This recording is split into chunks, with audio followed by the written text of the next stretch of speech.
Welcome to Sakshi family. కాలం ఎప్పుడు ఎవరిని ఎక్కడ ఉంచుతుందో ఎవ్వరూ ఊహించలేరు. నిన్న కోట్లలో వ్యాపారం చేసిన వ్యక్తి నేడు సామాన్యుడిలా రోడ్డు మీద బైక్ నడుపుతూ కనిపించవచ్చు. ఇది ఏదో సినిమా కథ కాదు, అక్షరాల నిజం.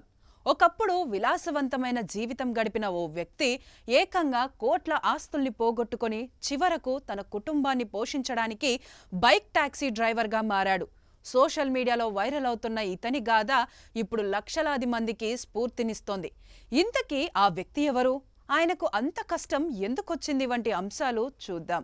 అతని పేరు ప్రశాంత్. ఒకప్పుడు తనది చాలా పెద్ద వ్యాపార సామ్రాజ్యం. సుమారు 14 కోట్ల టర్నోవర్ ఉండే బిజినెస్ ను నడిపేవారు. సొంత కారు, పెద్ద ఇల్లు, సమాజంలో మంచి హోదా అన్నీ ఉన్నాయి. కానీ 2020లో వచ్చిన కోవిడ్ మహమ్మారి ఆయన జీవితాన్ని తలకిందులు చేసేసింది. లాక్డౌన్ కారణంగా వ్యాపారం కుప్పకూలిపోయింది. అప్పులు పెరిగిపోయాయి.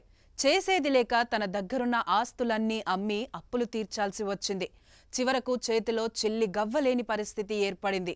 అంత పెద్ద స్థాయిలో ఉన్న వ్యక్తి ఒక్కసారిగా రోడ్డుపైకి వస్తే కుంగిపోవడం సహజం. కానీ ఆయన అలా చేయలేదు. తన భార్య, పిల్లల ఆకలి తీర్చడం కోసం ఏ పనినైనా చేయాలనుకున్నారు. లోకం ఏమనుకుంటుందన్న మొహమాటాన్ని పక్కన పెట్టి తన దగ్గరున్న పాత బైక్ను బయటకు తీశాడు. ర్యాపిడో డ్రైవర్గా తన ప్రయాణాన్ని మొదలుపెట్టారు. రోజుకు 100 కిలోమీటర్లు ప్రయాణిస్తూ ఎండననక వాననక కష్టపడుతూ గౌరవప్రదంగా జీవనం సాగిస్తున్నారు. ఇటీవల ఆయన బైక్ ఎక్కిన ఓ ప్రయాణికుడు ప్రశాంత్ కథ విని చలించిపోయాడు.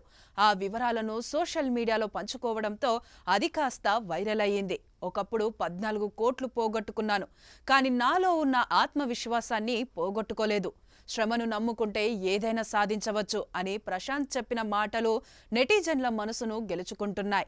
ఓటమి ఎదురైనప్పుడు కుంగిపోకుండా పోరాడే గుణమే మనిషిని అసలైన విజేతగా నిలబెడుతుంది.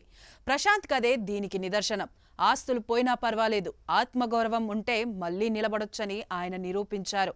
ఆయన పట్టుదల చూసిన నెటిజన్లు సెల్యూట్ చేస్తున్నారు. సాక్షి టీవీ ప్రసారాలను నిలిపివేయటం చట్టరీత్యా నేరం. సాక్షి టీవీ ప్రసారాల కోసం మీ స్థానిక కేబుల్ ఆపరేటర్ను వెంటనే సంప్రదించండి.